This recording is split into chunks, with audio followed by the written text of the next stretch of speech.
नमस्कार दोस्तों, आज मैं कल से आगे का पाठ आप लोगों के लिए पढ़ूंगी।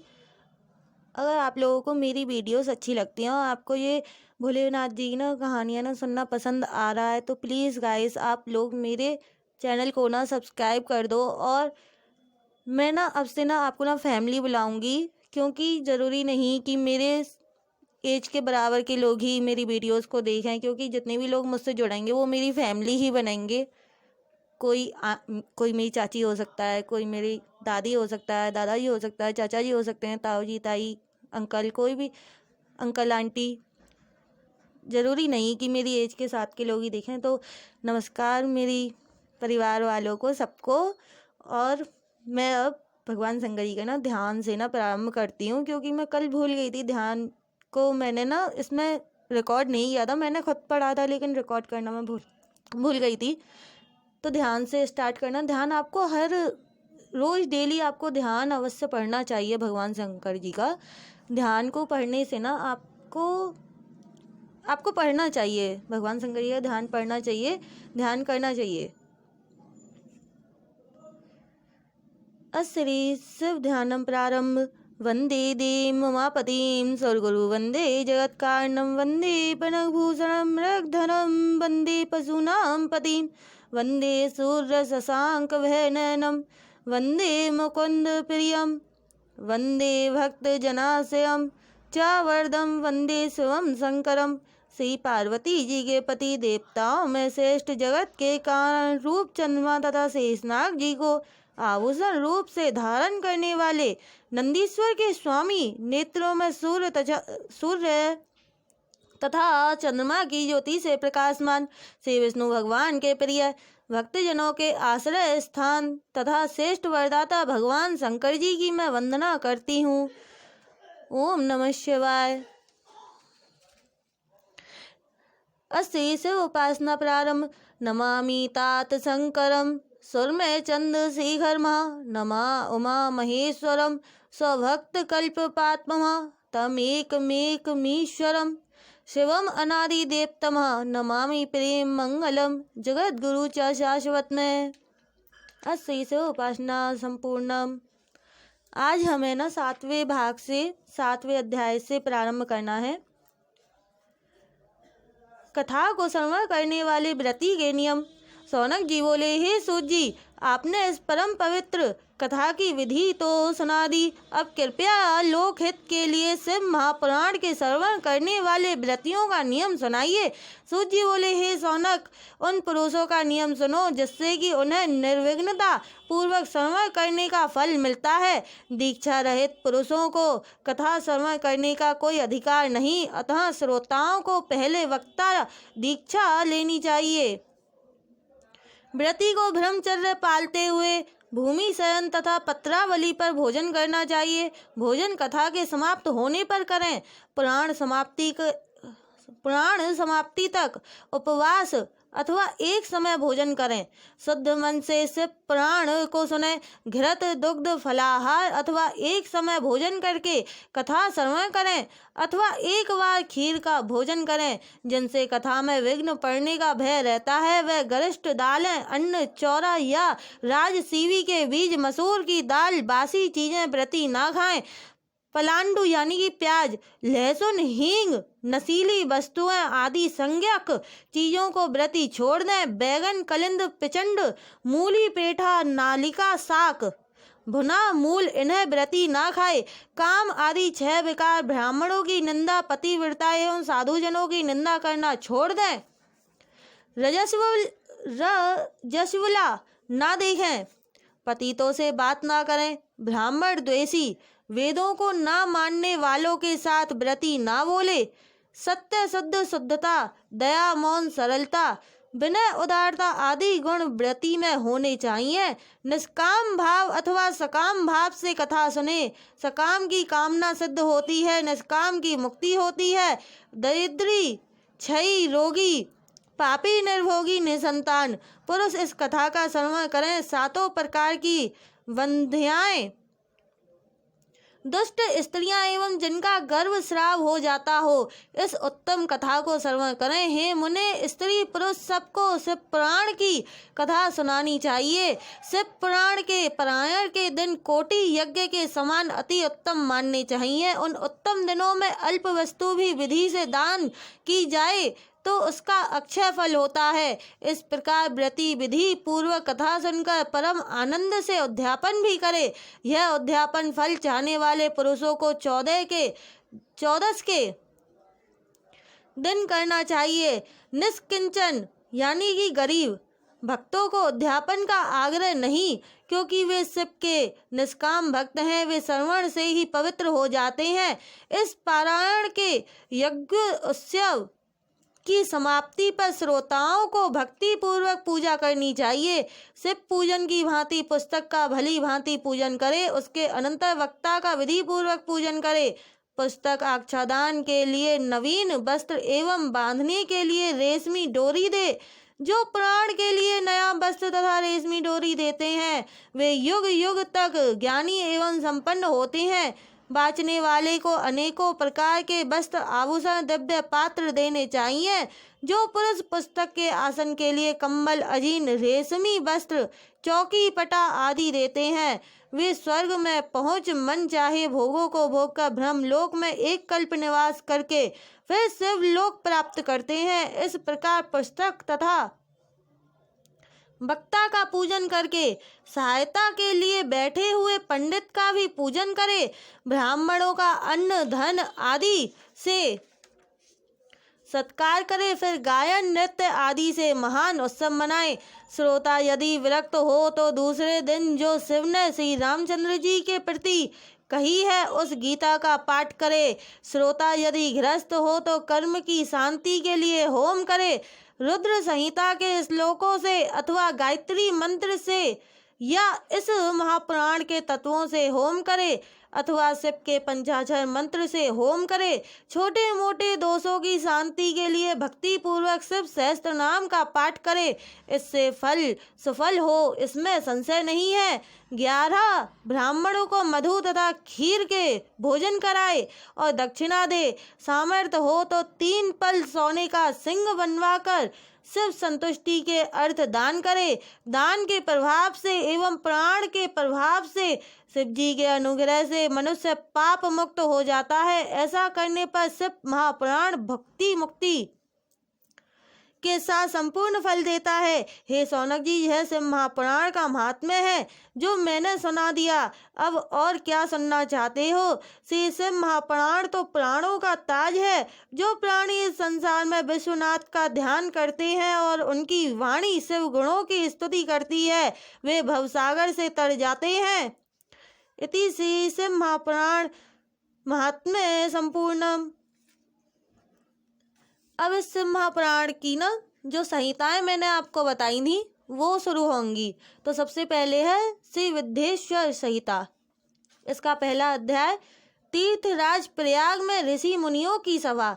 देवादिदेव भगवान महेश्वर के चरण कमलों का ध्यान करके महामुनि श्री वेद व्यास जी बोले, हे तात, तीर्थराज प्रयाग जहाँ परम पुनीत भागीरथी और यमुना का संगम होता है यानी कि इलाहाबाद के स्थान पर एक समय समस्त ऋषियों और मुनियों ने एकत्रित होकर लोक कल्याण के लिए एक धर्म सभा की। अपनी शिष्य मंडली सहित महापौराणिक श्री सूत जी वहां आए। उनको आता देख समस्त ऋषि मुनि अपने अपने आसनों से उठ खड़े हुए और उनका पूजन करने लगे। श्री सूत जी का सत्कार कर उन लोगों ने उन्हें ऊंचे आसन पर बैठाया और तब अति विनीत भाव से विनम्र स्वर में हाथ जोड़कर बोले, हे महर्षि, इस कलयुग के प्रभाव से समस्त जीव त्रस्त हैं। मृत्यु लोक के सभी प्राणी सत्कर्मों से विमुख होने के कारण पाप की पीड़ा से दग्ध हो रहे हैं। कली के प्रभाव से प्राणी दूसरों की निंदा करने वाले, चोर, पराई स्त्री से रमण करने वाले, हत्यारे, घमंडी, आध्यात्मिक ज्ञान से विनिष्ठ, भगवान में श्रद्धा न करने वाले और माता पिता की सेवा से विमुख हो जाएंगे। वे स्त्री की आज्ञा में चलेंगे, उनका मन धर्म कार्यों में किंचित भी नहीं लगेगा। ब्राह्मण जन लोभ करने लगेंगे, वे वेदों के ज्ञान को बेचकर आजीविका चलाने वाले धन की कामना और गर्व में डूबे रहेंगे। वे ब्रह्मत्व के कर्मों को त्याग कर तीनों समय की उपासना छोड़कर ब्रह्म ज्ञान से रिक्त होकर दया को त्याग देंगे। वे व्रतों को त्याग कर क्रूर और दुष्ट स्वभाव को धारण करके खेती करने लगेंगे। इस कलयुग के प्रभाव से ही अन्य वर्ण भी अपनी मर्यादाओं को त्याग देंगे, क्षत्रिय गण भी अपने कर्मों से विमुख हो जाएंगे। वे कुसंगत के कारण धर्म को त्याग कर पाप कर्मों में लीन होंगे। वे कायर, धर्मद्रोही, घोर हीन प्रवृत्ति वाले होकर इंद्रियों के दास होंगे। स्वाभिमान का भाव उनके हृदय से निकल जाएगा। पर तंत्रता में उनको सुख प्राप्त होगा। वे भोगों में लिप्त होकर हर समय स्त्रियों से घिरे रहना उचित समझेंगे। मांस, मदिरा, विलास और धूत में उनका समय नष्ट होगा। वैश्यों के इशारों पर नाचने में उनको प्रसन्नता होगी। वे गौ ब्राह्मण की सेवा से विरक्त होंगे। शरणागत के साथ विश्वासघात करने वाले होंगे। वे प्रजा के दुख सुख की बिना चिंता किए अपने कोषों को भरने वाले तथा राजकोष को अपने विलास साधनों पर हृदयहीनता से व्यय करने वाले होंगे। वे जीवों की रक्षा से विमुख होकर उनकी हिंसा करने वाले होंगे। तीसरे वर्ण वाले वैश्य भी अपने कर्मों से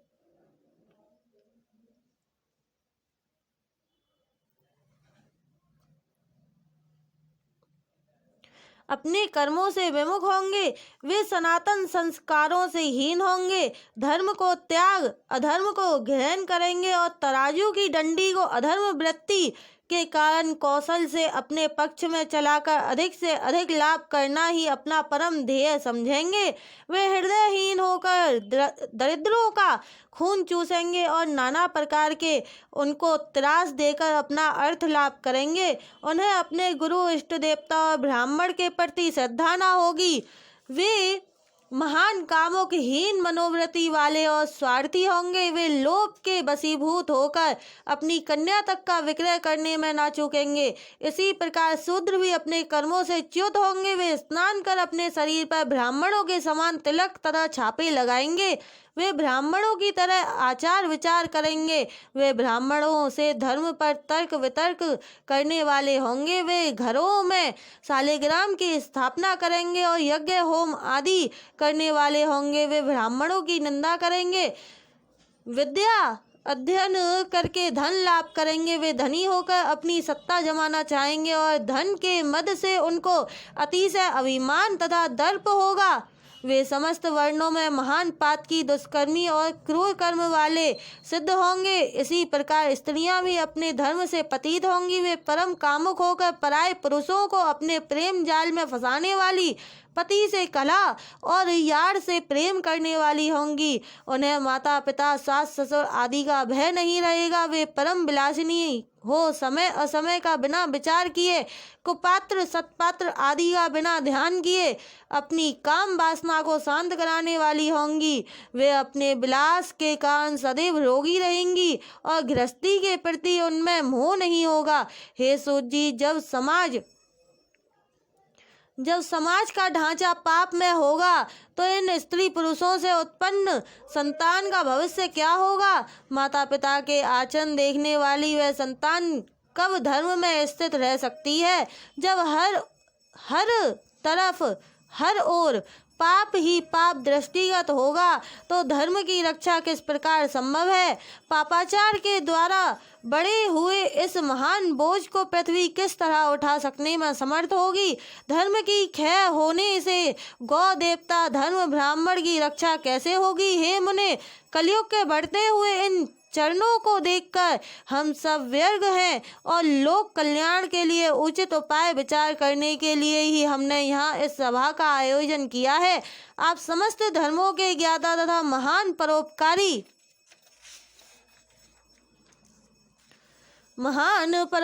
हो, इसलिए हम सबकी इच्छा है कि आप हमें कोई ऐसा सरल उपाय बताएं जिससे कलयुग में प्राणी पापों का नाश करके अपने धर्म की रक्षा कर सकने में समर्थ हो सकें।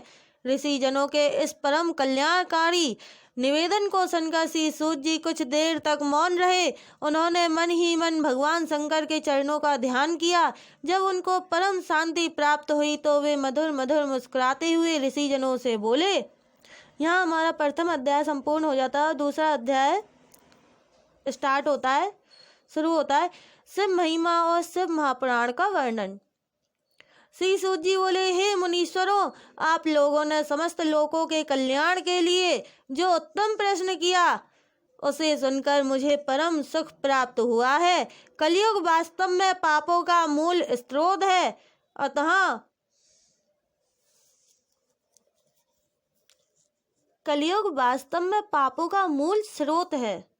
अतः कली काल के पाप में प्रभाव से प्राणियों को मुक्त होने का उपाय जानना आवश्यक है। हे ऋषीश्वरों, कलयुग से उदय हुए पापों को नष्ट करने के लिए प्राणियों को शिव जी भगवान की शरण ग्रहण करनी चाहिए। भगवान शिव समस्त देवताओं में श्रेष्ठ और महान फल को देने वाले हैं। शिव महिमा जानने के लिए शिव महापुराण समस्त ग्रंथों में श्रेष्ठ महापुराण है। इस महापुराण में समस्त वेदों और शास्त्रों का सार है। महामुनि भगवान वेद व्यास ने इस महापुराण की रचना की है। इस महापुराण के पढ़ने सुनने से जो फल प्राणी को मिलता है उसका वर्णन करना कठिन है। मैं अपनी बुद्धि के अनुसार अति सूक्ष्म रूप में इसके महात्म्य को आपके सम्मुख वर्णन करता हूँ, उसे आप सब ध्यान से सुनिए। महामुनि व्यास जी का स्वयं ही यह कथन है कि यह महापुराण महान फल को देने वाला है। जो भी प्राणी इस महापुराण के 1-2 अध्याय को भी सुनता है उसके समस्त पाप क्षय हो जाते हैं। जो पूर्ण शिव महापुराण का भक्ति सहित पाठ करता है उसे मोक्ष की प्राप्ति होती है। जो प्राणी शिव महापुराण के अनुसार कर्म करेगा वह अश्वमेध यज्ञ के फल को प्राप्त करता है। जो प्राणी इस शिव महापुराण का भक्ति सहित पाठ करके पूजन करता है वह समस्त देवताओं के पूजन फल को प्राप्त करता है। समस्त प्राणियों को निश्चय रूप से जानना चाहिए कि इस महापुराण को स्वयं आदिदेव शंकर जी ने समस्त उपनिषदों का मंथन करके निकाला है। इस शिव प्रदत्त अमृत का पान करने से प्राणी अमर पद प्राप्त करता है। जो प्राणी इसका पाठ नित्य 1 मास तक करेगा वह ब्रह्म हत्या सरीखे महान पापों से भी मुक्त हो जाएगा। इस महापुराण का पाठ शिव मंदिर अथवा बिल्व वृक्ष के नीचे बैठकर जो करेगा उसे समस्त सिद्धियां अनायास ही प्राप्त होंगी। जो प्राणी इस महापुराण का पाठ भैरवनाथ के मंदिर में बैठकर 3 बार करता है उसकी समस्त मनोकामनाएं पूर्ण होती हैं। जो प्राणी चतुर्थी के दिन उपवास करके इसका पाठ बिल्व वृक्ष के नीचे बैठकर करता है तो वह शिव जी की अनन्य भक्ति प्राप्त करने से देवत्व पद को प्राप्त करता है। शिव महापुराण में शिव जी के द्वारा दिया हुआ ज्ञान जो अर्थ कामना धर्म और मोक्ष के संबंध में है वह पूर्ण विवेचना सहित प्रस्तुत है। इस महापुराण में भगवान शंकर जी की समस्त लीलाओं का विशद वर्णन है। यह महापुराण प्राणियों के लिए परम आदरणीय और श्रद्धा की वस्तु है। वेद और ब्रह्मा जी की एक मत से सम्मति है कि सर्वप्रथम भगवान शिव ने ही इस महापुराण की रचना की है। इस महापुराण की 12 संहिताएं हैं। वे क्रम अनुसार इस प्रकार हैं। पहली विद्येश्वर संहिता, द्वितीय रुद्र संहिता, तृतीय विनायक संहिता, चतुर्थ उमा संहिता, पंचम मात्र संहिता, षष्ठ एकादश रुद्र संहिता, सप्तम कैलाश संहिता, अष्टम शतरुद्र संहिता, नवम कोटि रुद्र संहिता, दशम सहस्त्र कोटि रुद्र संहिता, 11वीं वायवीय संहिता और 12वीं धर्म संहिता। ये समस्त संहिताएं महान पुण्य देने वाली हैं। इन संहिताओं में विभिन्न संख्याओं में श्लोक हैं। विद्येश्वर, रुद्र और विनायक तीनों संहिताओं में से प्रत्येक में 10,000 श्लोक हैं। उमा और मात्र दोनों संहिताओं में प्रत्येक में 8,000 श्लोक हैं। एकादश रुद्र संहिता में 13,000, कैलाश संहिता में 6,000, शतरुद्र संहिता में 3,000, कोटि रुद्र संहिता में 9,000, सहस्त्र कोटि रुद्र संहिता में 11,000, वायवीय संहिता में 10,000 और धर्म संहिता में 12,000 श्लोक हैं। इस प्रकार संपूर्ण शिव महापुराण में कुल मिलाकर 1,00,000 श्लोक हैं, परंतु भगवान शिव ने इसका सूक्ष्म रूप ही प्राणियों के सम्मुख रखा है, जिसमें केवल 24,000 श्लोक हैं। प्राणों की गिनती में यह चौथा पुराण है। अब इसमें 7 संहिताएं ही प्रधान हैं। इस सूक्ष्म रूप वाले शिव महापुराण के अंतर्गत निम्न 7 ही संहिताएं हैं। वे क्रम अनुसार इस प्रकार हैं: विद्येश्वर संहिता, रुद्र संहिता, शतरुद्र संहिता, कोटि रुद्र संहिता, उमा संहिता, कैलाश संहिता, वायवीय संहिता। इसका पठन पाठन ही परम कल्याणकारी है। यहाँ पे हमारा दूसरा अध्याय संपूर्ण हो गया और तीसरा अध्याय प्रारंभ होता है। भगवान ब्रह्मा का ऋषियों को उपदेश। श्री सूत जी के वचनों को श्रवण करके ऋषिजनों ने विनम्र होकर कहा, हे मुने, आपने हमें जिस परम कल्याणकारी शिव महापुराण के संबंध में बताया है उसे हमें सुनने की प्रबल इच्छा है। वेद, उपनिषद, शास्त्र आदि से मंथन करके भगवान शिव ने इस महापुराण की रचना की है। हे सूत जी, आप हमें इस महापुराण को सुनाने की कृपा कीजिए। सूत जी ने भगवान शिव के चरणों में बारंबार नमस्कार किया और शिव भक्ति से ओतप्रोत होकर ऋषि जनों से कहा, हे ऋषिश्वरों, भगवान शिव के प्रति आपकी इस भक्ति को देखकर मुझे महान प्रसन्नता है। मैं आप लोगों की इच्छा के अनुकूल शिव महापुराण को आपके सम्मुख वर्णन करता हूँ। यह महापुराण परम दुर्लभ और समस्त ज्ञान की खान है। इसमें वेदों का निचोड़, भक्ति, ज्ञान और वैराग्य तीनों का ही संपूर्ण वर्णन है। हे ऋषियों, जब कल्पों का क्षय होकर इस वर्तमान कल्प का प्रादुर्भाव हुआ तब सृष्टि रचना की आवश्यकता हुई। उस समय सृष्टि रचना कार्य को प्रारंभ करने वाले छयों कर्मों को करने वाले परम उत्तम वंशी मुनिजनों में इस बात पर मतभेद हुआ कि सबसे परे है अथवा नहीं। आपस में जब वे किसी भी निर्णय पर ना पहुंच सके तो वे लोग मिलकर इसका निपटारा कराने के लिए भगवान ब्रह्मा जी के पास गए। उनकी बातों को ध्यान से सुनने के बाद ब्रह्मा जी ने कहा, जो सबसे प्रथम स्वयं ही उत्पन्न हुआ है, जिसमें मन, वाणी आदि की गति भी नहीं है और जिससे ही ब्रह्मा विष्णु रुद्र इंद्र इत्यादि महाभूत तथा इंद्रियां इत्यादि युक्त समस्त सृष्टि की रचना हुई है, वही सबसे परे है, जिसे परम भक्ति से ही दृष्टिगत होते हैं। भगवान शिव परम भक्ति से ही दृष्टिगत होते हैं। उनके दर्शनों को समस्त देवता सदैव लालायित रहते हैं। वे ही संसार के प्राण हैं। शिव भगवान की भक्ति से ही उनके प्रसाद की प्राप्ति होती है। हे मुनियों, जिस प्रकार बीज से वृक्ष और वृक्ष से बीज प्राप्त होता है, उसी प्रकार आप उनकी महिमा को जानो। आप भगवान शिव को प्रसन्न करने के लिए सहस्त्र वर्ष तक दीर्घा यज्ञ करें। इस यज्ञ के करने से आप पर शिव जी की कृपा होगी। आपके प्रश्न का उत्तर प्राप्त होगा। आपको साध्य और साधन का अमोघ ज्ञान प्राप्त होगा। ब्रह्मा जी के वचन सुनकर मुनिजनों ने कहा, हे पितामह, आप कृपया करके हमें साध्य और साधन का ज्ञान कराएं। तब ब्रह्मा जी बोले, इस लोक में साध्य शिव पद और साधन शिव चरणों की उपासना है। शिव उपासना को साधन बनाने वाले साधक को चाहिए कि वह सर्वदा निष्प्रह रहे।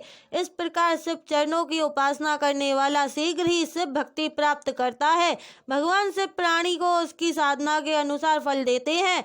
इस साधना के संबंध में भगवान शिव का भी अपना निर्देश है। उनके अनुसार कानों से सुनना, मुख से कहना और मन से मनन करते रहना तीनों ही क्रिया साधन हैं। देवादिदेव महादेव परम कीर्ति वाले हैं। वे सदैव श्रवण करने, वर्णन करने और मनन करने योग्य हैं। अतः साधक को चाहिए कि वह शिव भक्ति में लीन होकर सदैव उनका ही कीर्तन करे, महिमा श्रवण करे और मन में उनके चरण कमलों का ध्यान धारण करता रहे। इस श्रेष्ठ साधना द्वारा ही प्राणी अपने साध्य शिव चरणों को प्राप्त कर सकता है। शिव चरण प्राप्त करने के पश्चात प्राणी को किसी वस्तु की चाह नहीं रहती है।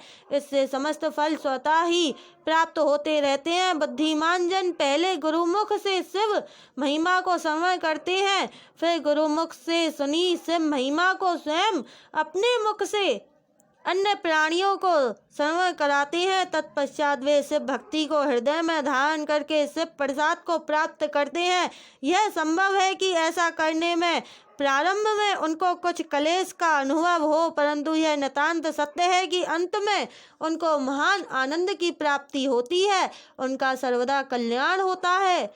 यहाँ पे हमारा दोस्तों तीसरा अध्याय कंप्लीट हो जाता है और चौथा अध्याय प्रारंभ होता है। महर्षि वेद व्यास तथा सनत कुमार जी के बीच के संवाद। यह सुन मुनियों ने पूछा, हे ब्रह्मा जी, श्रवण और मनन क्या है और कीर्तन कैसे होता है? ब्रह्मा जी बोले, ईश्वर के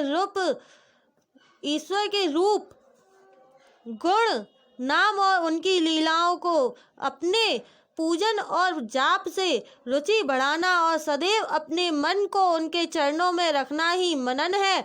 देवादिदेव महादेव अथवा शिव नाम का निरंतर जाप करना कीर्तन है तथा शिव भक्ति संबंधी शब्दों को कानों से सुनना और उन्हें अपने चित्त में स्थिर करना श्रवण है। सत्संग में बैठकर भगवान शिव की लीला का श्रवण और कीर्तन कर ले, तब उसका मनन करे तो वह सर्वोत्तम है, उससे आत्मा पवित्र होती है। श्री सूत जी बोले, हे मुनीश्वरों, मैं एक प्राचीन इतिहास आपको सुनाता हूँ, सावधानी से सुनिए। एक समय सरस्वती के तट पर मेरे गुरु भगवान वेद व्यास जी तप कर रहे थे। तब सनत कुमार जी ने आकर उनसे पूछा, हे भगवान, शिव जी तो प्रत्यक्ष रूप से सबके सहायक हैं, फिर आप तप क्यों कर रहे हैं? व्यास जी ने कहा, मुक्ति के लिए।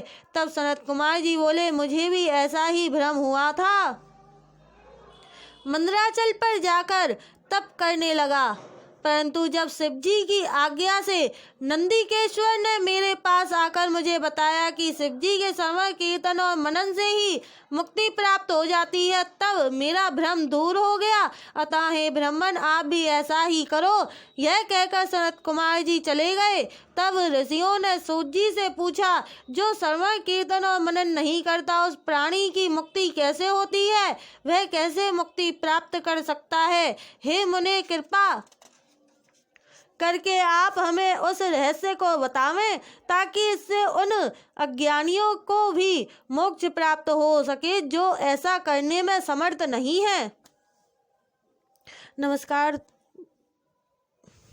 नमस्कार मेरे सभी श्रोताओं को। और इससे आगे ना मैं कल पढ़ूंगी, आप सबके लिए कल अपलोड करूंगी इसके आगे। और ये ना हमारे ना चौथा अध्याय ना हमारा कंप्लीट हो चुका है विद्येश्वर संहिता का। इसमें टोटल 7 संहिताएं हैं और अभी ये पहली संहिता चल रही है हमारी। अगर आप लोगों को ये अच्छी लगे, मेरी वीडियोस अच्छी लगे, तो कृपया करके मेरे चैनल को भी सब्सक्राइब कर दीजिएगा दोस्तों, ऐसी ही और वीडियोस के लिए। नमस्कार।